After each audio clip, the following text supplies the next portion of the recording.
welcome you all to Trek Wars.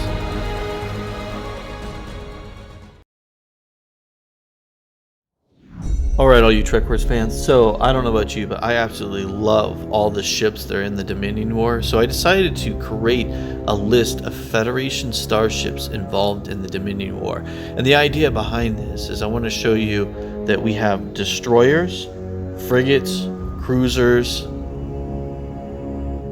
dreadnoughts, and battleships. So we got all these different categories, and we're going to start from the smallest categories and work our way up.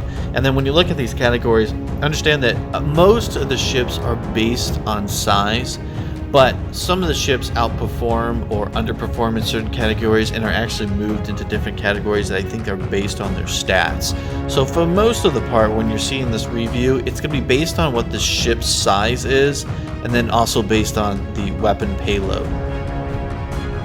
Alright, so there's some other things to take in consideration with this too, is we're looking at ships that are fighting during the Dominion War. So we're not looking at their original stats, we're looking at them during the Dominion War. So when you see this, you're going to be wondering, well, you've seen some of my other videos. My other videos are based on the lure, and a lot of times, you know, it's the ships when they were first produced.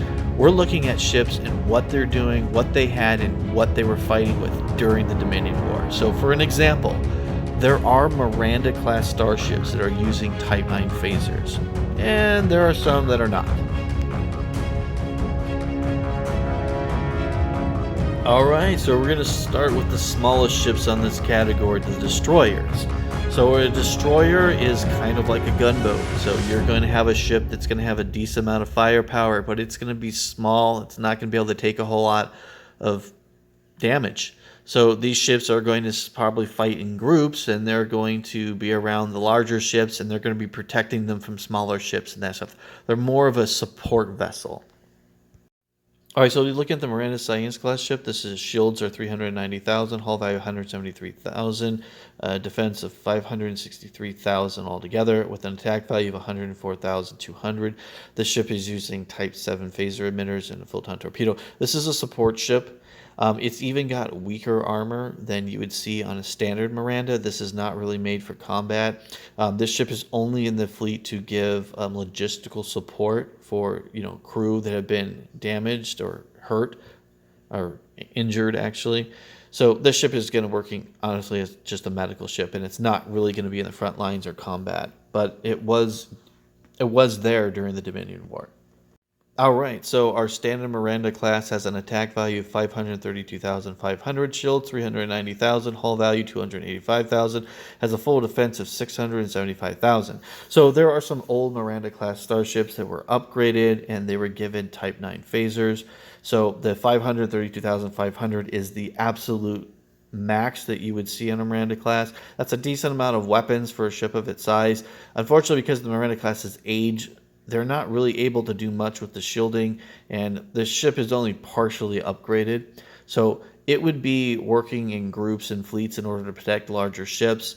It's not going to be fighting anything on its own. It's not really bringing that much defensive abilities. It basically has a decent amount of firepower, so it's somewhat of a gunboat by this time period, but it's probably one of the weakest ships you're going to have in your fleet. Alright, so the next destroyer is the Jaeger class, has an attack value of 421,250, shields 1,040,000, hull value 286,458, has a full defense of 1,326,458. So this is a standard destroyer, Federation star. It's using Type 8 phasers. It just happens this ship has a quantum torpedo, which you would not normally see on any kind of destroyer, most likely, but it's a blend between an advanced cruiser and honestly a civilian ship. And this was built at the end of the war when they were desperate for starships. It's a collection of two different ships, and basically it's thrown together. It's only using Type 8 phaser emitters because the warp core that's being used is actually the warp core from the old ship, and it can't really do much more than that. It's got like a secondary power source that's actually powering that quantum torpedo. But overall, it's a decent destroyer, I guess. It's a little lacking in the firepower, but it does have modern shields, to keep it in the fight for a decent amount of time. So overall, I'm just going to consider this a standard destroyer. Alright, so the next on the list is the Centaur class. Has an attack value of 1,044,000, has shields 585,000, hull value 325, has a defense of 910,000. So this is a ship that was also an old design that didn't really take out, so they brought it back. It was built kind of a stealth ship, and so was used as a scout. I'm considered as a more high value than the previous Jaeger for the fact that it does have more firepower, and it does have advanced sensor equipment on it. It is stealthy, and so you can get in and do hit and runs, and you can also watch fleet logistics without being discovered. It's a more versatile ship than the previous ship, even though it is slightly weaker in defense. So basically, this is a hybrid Excelsior. Alright, the next is the Nova class. It has an attack value of 1,040,000, shields 1,040,000. It has a hull value of 285,000, a full defense of 1,325,000. So right off the bat, this ship has Type 10 phasers. It's got standard torpedo tubes. They are pretty good. So this ship is, I would consider it to be an advanced destroyer.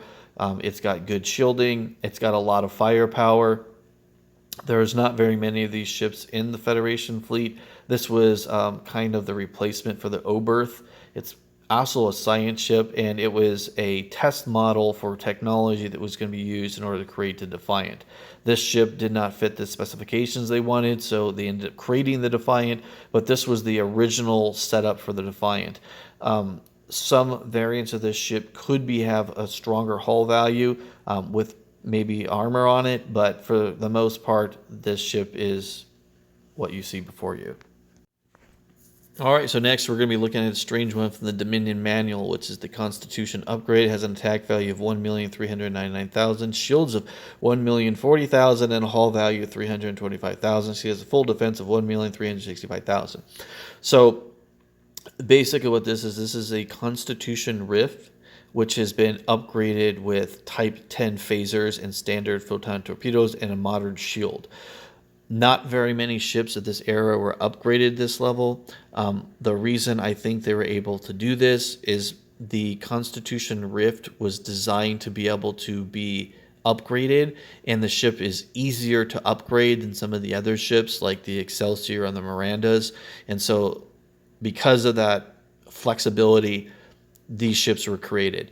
Now, there are very few of them in the Federation fleet. This is just kind of something that they did preparing for the Dominion War. This would be considered obviously a heavy destroyer because of the amount of weaponry it has, though the ship is not very maneuverable, and its shields are obviously going to keep it in a fight for a little bit, but it's not a very big ship, and it's a kind of an interesting idea. Okay, so the next class are frigates. So in order to be into the frigate class, you need to be a slightly larger ship, but you're going to have a lot of firepower. So most frigates are supporting your fleet and your battleships, but they're bringing a lot of firepower. So to be a frigate, you need firepower, and you need to be a larger ship. All right, so the first of this category is the Constellation. Has an attack value of 304,800, shields 390, hull value 692,000, defense of 1,082,000. So this is going to be a light frigate. It's using Type 8 phasers, and it's got old style photon torpedo tubes. Not really a whole lot could be done to the ship for upgrades because of how it was built when it was built. It's going to be with the fleet. It's working as a support frigate, and so it's got a lot of worker bees, or it's going to be carrying a lot of troops. So this ship is basically doing support in the background. It's not going to be in the front lines. This frigate does have the ability to launch 6 photon torpedo launch 6 photon torpedoes. So it could bring some additional photon torpedo support in the fleet. But for the most part, this ship is probably the weakest frigate you're going to see. All right, so now we're looking at the Sabre class. So this is a frigate. This is an attack value of 732,000, shields 1,040,000, hull value 516,666, has a defense of 1,556,666. So this is a small frigate. It's got a lot of firepower for a ship of its size. Instead of using phaser emitters, this ship has phaser arrays. So the phaser arrays are a much better weapon. They're more versatile. They can stay functioning much longer. It's also got a multi-shot torpedo launcher, and it is possible this ship could be using quantums, though I did not put a quantum launcher on this. I've heard that it is possible, but we only see it firing standard torpedoes. But since it can still fire multiple torpedoes, it can fire up to 4. It does have more firepower than honestly it appears, and it's able to be extremely maneuverable, and you get a lot out of this ship. So that's why it's in the category of frigate. All right, so the next ship we're looking at is the Cheyenne class. So it has an attack value of 732,000, shields 1,040,000, hull value 485,000, has a defense value of 1,525,000. So this is a pretty reasonably large ship. Its hull value isn't really that impressive, but it's in this category as frigate because it does have Type 10 phaser arrays. And so that gives it a lot of defensive capabilities. And then it does have, standard full-time torpedoes, and it has a blending of some of the advanced technology that you've seen in the Galaxy-class starships. This is like one of the first ships that was blending the two. This ship is also an interceptor. It's very fast. It's got 4 engines, so it can stay at high warp speeds longer than the other ships. But it is a little bit lacking in armor. Because of its size, it can carry more troops. Even though it's a little bit weaker than the previous ship, it's higher on the scale because of its speed and the amount of troops it could carry versus the other ship. The other ship is significantly smaller. So this is a pretty decent sized ship. It's not exactly large by any means, but it can hold a decent amount of crew. And when it comes to crew, it looks like it can also support a lot of troops. The Challenger class has an attack value of 732,000, shields 1,755,000, a hull value 485,000, and has a full defense of 2,240,000.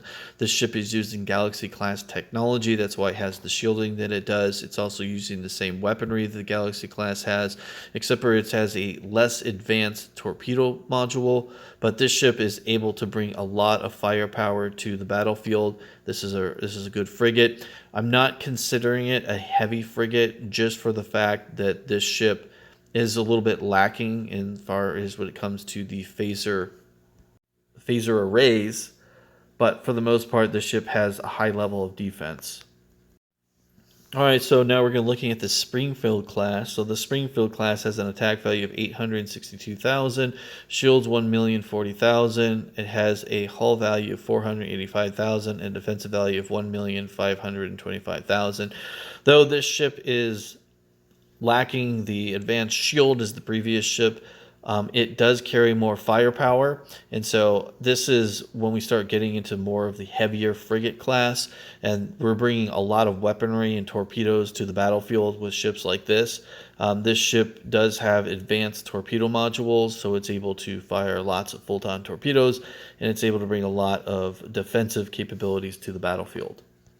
Next on the list is the New Orleans class. The New Orleans class is based off Galaxy class parts.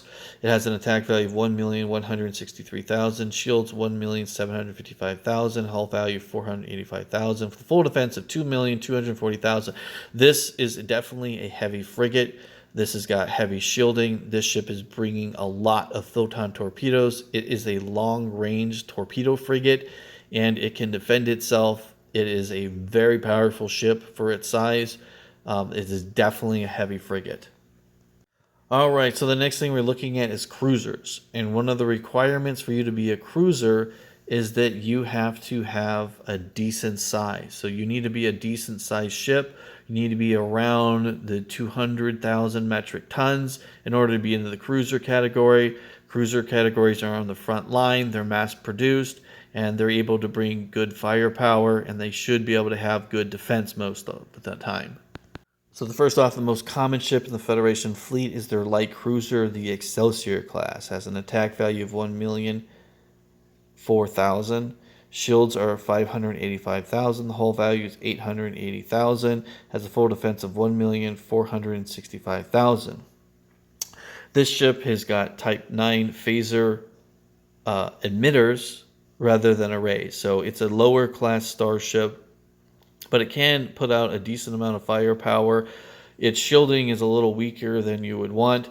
Its hull value is decent. So this is an all-around good mass-produced starship. All right, so next look at another mass-produced ship. This is actually the replacement for the aging Excelsior class, which is the Freedom class. Has an attack value standard of 502,000, shields of 1,040,000, a hull value of 812,359, gives a defense of 1,852,359. So this ship could also be equipped with additional weapons. So it is possible that its attack value could go up to 1,410,275, and that's being added with a lance phaser onto the ship, which is really good for attacking large targets or stationary targets. The ship is equipped with phaser arrays, which are Type 8, which is significantly better than emitters. Emitters are older weapons. The phaser arrays are able to stay and function in combat more after taking damage. They're a much more effective weapon, and they're at a higher level. And so this is seen on the Ambassador class starship. So this is a hybrid of the Ambassador class. Now it is noted that this ship is considered a light cruiser, and the reason it's a light cruiser is it is pretty lightly armed for a ship of its size and its time period. It was mass produced, so that's why it's a little less powerful than what you would be expecting from a Federation cruiser.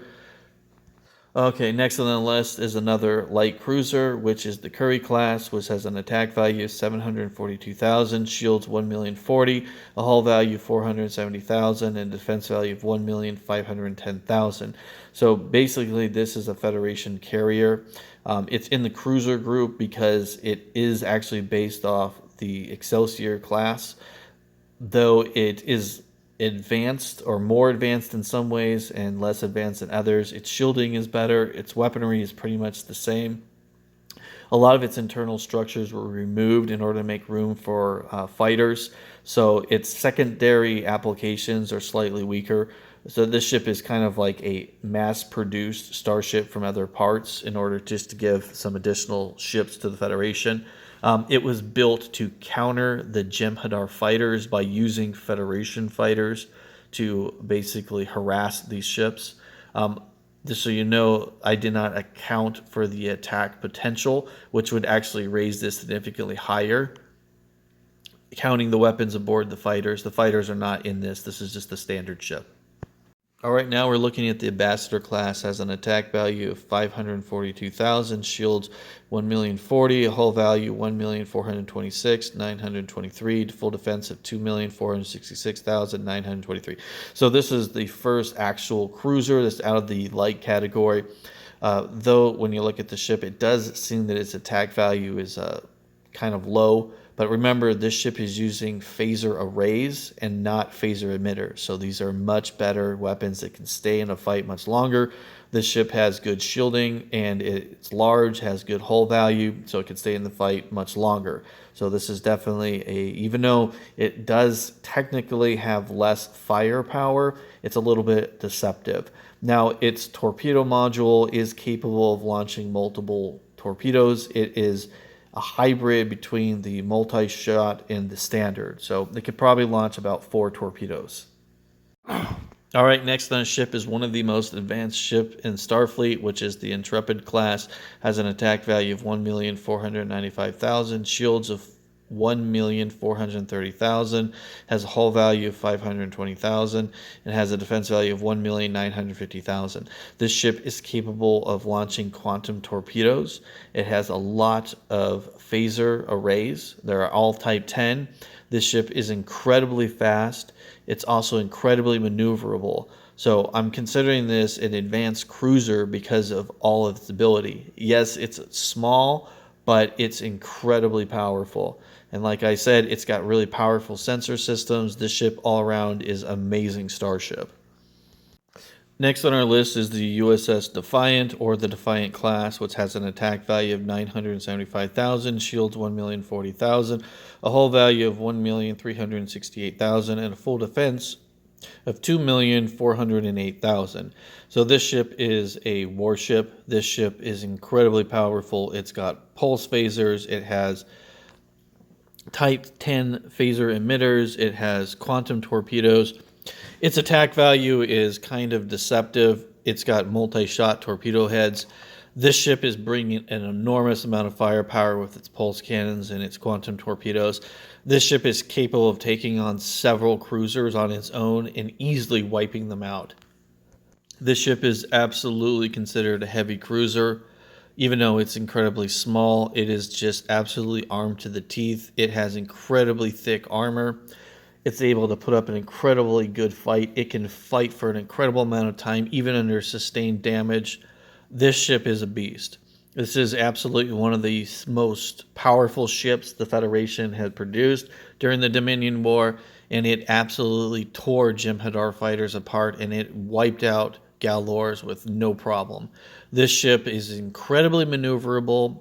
The only downside to this ship is its secondary systems, sensory systems, and things of that nature are slightly below average. But its targeting sensors and its weapons more than make up for these liabilities. It is absolutely beastie. And it's small, its profile is very little, and it's so maneuverable. It just runs circles around other ships, and it just tears their things to pieces. Next on the list is another heavy cruiser, which is the Norway class. Has an attack value of 910,000, shields 1,755,000, hull value 1,036,666, full defense of 2,791,666. So this ship is using phaser arrays, Type 10s. It's got multi-shot torpedo tubes. It can possibly quantum torpedoes. And there are some ships that were outfitted with the Lance phaser. Now, I did not calculate the Lance phaser onto this ship because that's just something that people talk about. I don't know if it actually carries that weapon or not. It's not in any of the data points. But even without that, this ship is got really powerful armor. It's a new generation ship. This is kind of like one of those anti-Borg ships. It's honestly was almost in the frigate category is where it's kind of wanting to be, but because it's so powerful and so strong, I'm boosting it to the cruiser category. It's actually originally intended to replace some of the frigates, but the ship is on the front line and it's acting more like a cruiser. Some of the things to take note about this is the ship isn't really that big, and also it's got a very narrow profile when you're looking at it head on. So, and this was designed intentionally for combat. All right, so next on the category are battleships. So battleships, you have to be really big or you have to have an amazing amount of firepower. So those are the two categories. Most battleships have a lot of firepower. They're big and they can carry a buttload of troops. All right, so now we're going to be looking at the Niagara class. I'm going to consider this a light battleship. Has an attack power of 582,000. Shields are 1,755,000, a hull value of 1,426,923. Has a full defense of 3,181,923. Oh, that was really hard to say. Okay, so right off the bat, so this is using Type 9 phaser arrays. So phaser arrays are a higher quality than a Type 9 emitter. They can last longer, all that kind of thing. This has got pretty standard torpedo launchers. It doesn't have quantum torpedoes or anything like that. Its weaponry is a little less than you would normally want for a battleship, but the ship is fast. It is pretty well armed. It's large, so it's going into that battleship category mostly because of its size. So it's able to stay in the fight for a very long time. So I don't know if you guys have noticed that anything that is the Enterprise C type, which is an ambassador class or a hybrid, is almost always using Type 9, and you're not ever seeing them using Type 10 phasers. And the reason for that is the ambassador class had a lot of issues, and they had a really hard time actually upgrading that ship. So that's why that ship kind of fell behind and it wasn't as popular as some of the other ships, is because They ran into lots of issues with that design. It was harder to upgrade, and honestly, they started producing the Galaxy class line, and those ships were just so much better that they just kind of stopped the Ambassador. All right, next we're going to look at the first actual battleship. So this is the Nebula class, has an attack value of 1,039,000, shields 1,755,000, hull value of 877,717, a full defense of 2,632,718. So this does have some not as much defense as some of the other ships on here, but don't let that mislead you. The Nebula class does have a lot of modularity. It can change out its like top little section here for weapons, sensor pods, and other things of this nature. It's incredibly fast. It's got really powerful sensors. And on top of that, it's got an arsenal of phaser arrays. And if that's not enough, this ship is carrying the Mk-80 launcher, which is capable of launching 10 photon torpedoes at once. That is incredibly deadly and incredibly powerful. So able to launch 10 photon torpedoes is incredibly dangerous to enemy ships. So you're able to do a lot of damage from a long distance. And they have a forward torpedo launcher capable of doing this and a rear torpedo launcher. So to give you an idea of how powerful it is, if the Nebula engages with, say, another ship, it's delivering 1,710,000 points of damage to the enemy ship by just launching its torpedoes. Now, like I said, some of the ships, they look more impressive than what they are, or not as impressive depending on how you look at it. So my torpedo module, it only gets a value of 171 on the point scales because it's per module, but the module can launch 10. So technically this ship is way more powerful in the attack value than what it appears, and that's something to take consideration. That's why this is so high on this list, and it's considered, obviously a battleship rather than a heavy cruiser, because this thing can pretty much destroy most ships straight out with the first barrage of torpedoes. It's incredibly powerful. All right, and everyone knows the next one on the list is the Galaxy class, which has an attack value of 1,560,000, shields of 1,755,000, hull value of 1,191,000, full defense of 2,946,000. So this is the command ship for most Federation fleets. It is one of the most powerful ships in the Federation arsenal. It can do everything that the Nebula can do, but only slightly better. It can carry a lot of troops. Its sensor systems are amazing. Everything that this ship does is absolutely through the roof. This ship is state-of-the-art. The Galaxy class is one of the best ships the Federation had ever produced. The only real limitation that this ship has is it's incredibly large and somewhat bulky. But for a ship of its size, it's actually pretty maneuverable. So that's not really, I would say, a negative to it. I'll be honest with you, in my opinion, I don't think there really is any negative to the Galaxy class. It's got really powerful shields. The only thing it doesn't have is the original Galaxy class and Nebulas are part of that older line. They were not using armor. Some of the Galaxy classes and Nebula later on during the Dominion War were given armor. Those specifications are not in these videos. Those are separate things. But so just so you know, this ship is also an absolute beast. All right, and the next one on this list is the Steam Runner, and this is going to surprise a lot of you guys. So it has an attack value of 715,000, shields 1,755,000, has a hull value of 2,351,700, gets a full defense of 4,106,700. So this ship, as far as its size goes, it's going to be in the frigate category. It's not much bigger than a frigate, but it is absolutely, like the Defiant, layered with armor, and it can take a massive beating and stay in the fight for a very long time. And yes, it's using phaser arrays rather than phaser emitters, so it's got better weapons, and it does have multi-shot torpedo tubes that can launch 4. And it has 2 that are located in the front.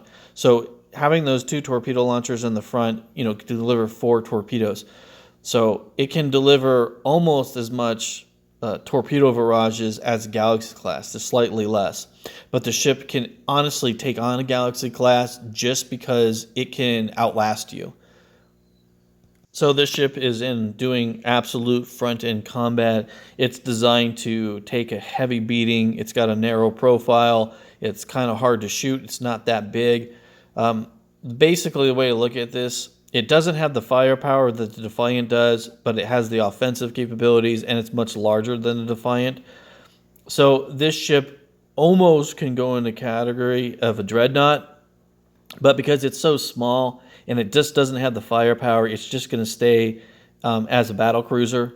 The ship, honestly, is, as far as stats wise, is very surprising. It's a beast. Honestly, the Steam Runner is way better than I gave it credit for, and it's one of those things that was really interesting when I was doing the lore and finding out, and I want to share that with you guys. This thing is a monster. Okay, now with that being said, I want to tell you about one of the things about this monster is it doesn't really have that many actual weapon pods. So it's pretty limited on the weapon pods, but all its weapons are pretty sophisticated. But you're going to have to get past those really powerful shields. And in order to stop this ship from fighting, you're going to get past that hull armor. And that's going to be really hard to do. So this ship is designed, honestly, just to outlast any enemy ships. So it's pretty interesting design. And this is also a anti-Borg ship. Okay, so the next category is Dreadnoughts. In order to be a Dreadnought, basically you have to be a large ship or you have to have an unbelievable amount of firepower. We're not talking about far more than any other ship by a considerable amount. And so in order to be a Dreadnought, your purpose is just to kill. That's what you're designed to do, is kill. All right, so first on my Dreadnought list is the Akira class, which is a fan favorite. It has an attack value 3,939,000, shields 1,755,000. The shield is actually classified as FSQ, just so everyone knows. Hull value 3,120,000, and has a full defense of 4,875,000. So this ship is absolutely armed to the teeth. It also has Type 10 phaser emitters to defend at close range. I think it has about 6, but it's weaponry is coming from its torpedo tubes, and it has a crap ton. This ship can launch quantum torpedoes. It has lots of torpedo tubes on every section of the ship, front, back, rear, side, everywhere. This ship can launch absolutely massive amounts of torpedoes at enemy fleets. This ship is an absolute juggernaut. Even if you get to it to even try to destroy this ship, it's got a lot really powerful shielding, and it has a lot of armor. So the ship is really large. Now, honestly, it doesn't have as much armor as the Steam Runner or the USS Defiant, but because the ship's so large and it does have a lot of armor around it enough, it just puts it at this category of being a Dreadnought. Now, unlike the USS Defiant, this ship's secondary systems are all state-of-the-art. Everything about the Akira is state-of-the-art. It's got the most advanced sensors, the best power core. It's the best of the best. And the most frightening thing about this is this Dreadnought is actually produced on a pretty large scale. So there are quite a few Akira-class starships in the Federation arsenal, which makes them absolutely terrifying. Alright, so now we're going to look at the heavy Dreadnought. The Sovereign class has an attack value of 5,325,000, shields 7,722,000, hull value of 4,036,500, with a full defense of 11,758,500. So, all right, so let's talk about this ship. So this ship has around anywhere between 7 to 10 torpedo launchers. Now, one thing I want to point out is they're not using those same torpedo launchers that are on the Galaxy class. They're a different version of torpedo launcher, which is still an advanced torpedo launcher, but can launch only 5. But they can launch quantum torpedoes also. So that means you could fire up to possibly 5 quantum torpedoes, which is insane. The ship has something like 16 to 14 Type 14 phaser arrays. So that means that they are way beyond Type 10 phasers. This ship is absolutely a monster. So it's also noted that this ship is state-of-the-art in every other category as well. Sensors and all those other secondary systems. This ship is one of the best ships the Federation has ever produced, if not considered the best. So this ship is incredibly powerful. During the Dominion War, there is nothing coming close to this ship. I mean, you're looking, you can carry a decent amount of crew. You can carry a lot of troops. This ship can take on entire fleets by itself. It is an absolute monster. Its phaser emitters are Type 14. Type 14 phaser emitters are, they're not exactly phaser emitters that you would see on a starbase, which is like, I believe Type 11s are really, really powerful, like on Deep Space Nine, but it's in that category. So it's not that far off. So you're basically using phaser emitters, or not emitters, I'm sorry, phaser arrays that are almost at the level that a space station has. So the Sovereign class is almost basically a mobile space station when it comes to weapons. It is absolutely disgusting, incredibly powerful. And then just so you guys know, there are two different variants. There's one that has less weapons and then the one that does have more weapons. My specifications here are based on the upgraded version, which was upgraded for the Dominion War. So this is the highest specifications that you see for the Sovereign, and this ship is a monster. All right, so next on this list is the Prometheus, which is the battleship that can split into three. It has an attack value of 7,117,500, shields of 7,722,000, has a hull value of 3,400,000, has a defensive value of 11,120,000. So this is a really small ship, which is the size of a cruiser, but this ship is got really powerful armor like the Defiant, and it is packing weapons that are the same caliber as a starbase. This is one of the most advanced Federation starships out there as well. It is built solo for combat. It's very automated. It's kind of an experimental ship. They did later produce them, but it wasn't until after the Dominion War, if I remember correct. I don't know if this ship was there during the Dominion War or not. It may have been, but I honestly cannot remember. If it was there during the Dominion War, this ship would obliterate anything out there. This ship could easily destroy even a Jem'Hadar battleship, which is, 50 times the size of the ship or whatever.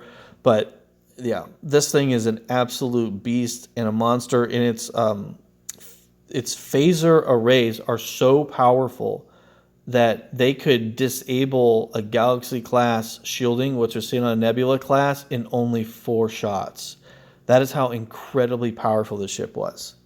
All right, so I had to go back and look and see at my notes in order to get the actual phaser. So the phaser emitters are capable of producing 438,750 terawatts of damage. Now, I'll give you an idea. Type 10 phaser is 65,000. So this is insane. This ship can actually one shot from its phaser and destroy a Dominion bug ship. Now, I don't know how many shots this ship can actually produce or not. We know it could shoot up to 4. We know for a fact so it could fire 4 times. So in like just a matter of 2 seconds, it could destroy 4 Jem'Hadar bug ships instantaneously. And that's not using any of its other weapons. All right, so I just want to kind of give you guys some more stats. So Type 9 phasers, 20,000. Type 10, 65,000. Type 11, which are seen on space stations like Deep Space Nine, 650,000. And they have a very, very high charge rate, so they're slow shooting. Type 12 phasers is, I believe, what this thing has. And that is 438,750. That's a lot. That's a huge amount of fiber. You think about that, that's only a couple hundred from being a siege phaser, and that's just their standard phasers. That's amazing. This ship is a monster. All right, so is there anything that you learned about these ships that surprised you? So I'll just kind of tell you some of the things that surprised me was how powerful the steam runner actually is. So that ship can just take one hell of a beating.